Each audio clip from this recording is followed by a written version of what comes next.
Right, Rory. So we were looking at the Dance Monkey and the scale that could go with it if you wanted to get some melodies with it. So the one we were using was the A natural minor scale, but of course we're up here on the ninth fret, so that'd make it the F sharp minor natural minor scale. All right. Now, as for playing the whole thing, do give it a few whirls all the way through. Okay, so start to finish, and remember, don't get bogged down in the specifics. The real challenge and the really important bit is just getting the song from start to finish, steady all the way. That's the difficult bit, right? So I mean, so obviously, yeah, you can get the specific stuff in, like doing it this way sometimes.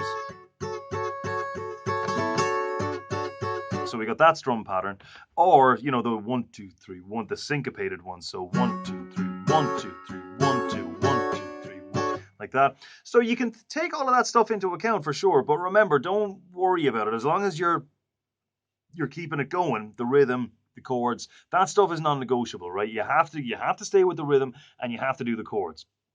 Because otherwise, either the song is going to fall apart, or if you change the chords around, then it's just not going to be the same song, right? Other than that, though, just keep it ticking over, right? You can include all of those kind of things, but that's just bells and whistles. The main challenge is get from one end of the song to the other, okay, while keeping it steady all the way. Now, as for the scale, the natural minor scale, so here we are. We've got it's open, up by two, then one, open, two, then one again, just two, then up by one, then two, same again. And then if you want kind of on a lead, what's called a leading note there, which is kind of wants to lead up to the eighth, the A again. Well, F sharp in this case. Okay, so the some of the phrases we had were, so those are two sets of triplets there. It's not da da da da da da. It's da da da da da da boom. 1 2 3 1 2 3 1. So three equal notes there. So now what you're doing there is both fingers are planted before you start, okay? So now as for peeling those fingers off, right?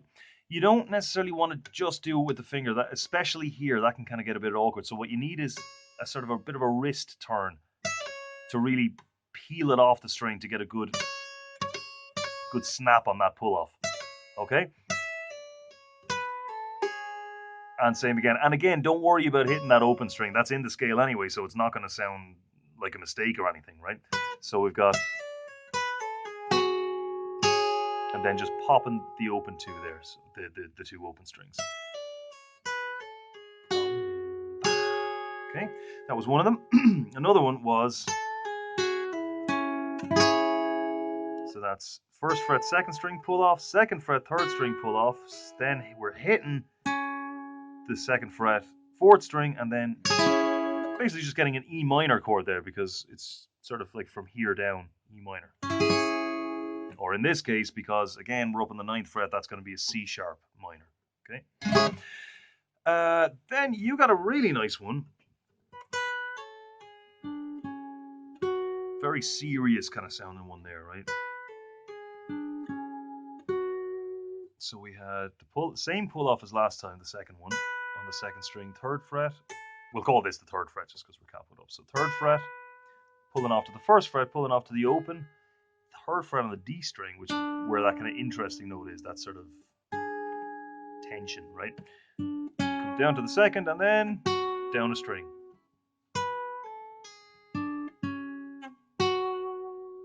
Okay, and then there was, let's just throw in another one.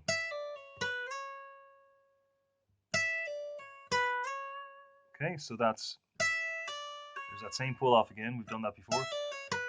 And then the slide that you do in the song. So that's from third fret to the fifth. Maybe, yeah, end it with a chord or do whatever you want to do. That's the point as well, is that you learn your way around a scale. You learn to make melody kind of off the top of your head, right? So that you don't really have to think about it too much, but you can still be fairly sure it's going to sound good. So that's the whole point of that stuff. So play the scale itself first as well. So all the way up, all the way down, over and over and over again. Okay, very important that you can just kind of run around it without having to think, right? Because that's important. You can't be thinking, hang on now, is this string on the second fret? No, oh God, no, it's awful. That you want to avoid that, okay? And the only way to do that is to be so familiar with the scale that you can just kind of run around it and always hit the right ones. Well, nearly always. It's not going to be, you always make mistakes, but whatever. Anyway, any questions? Shoot them on to me via Skype or whichever. Just let Neil know, and I'll see you next time. Have a good one.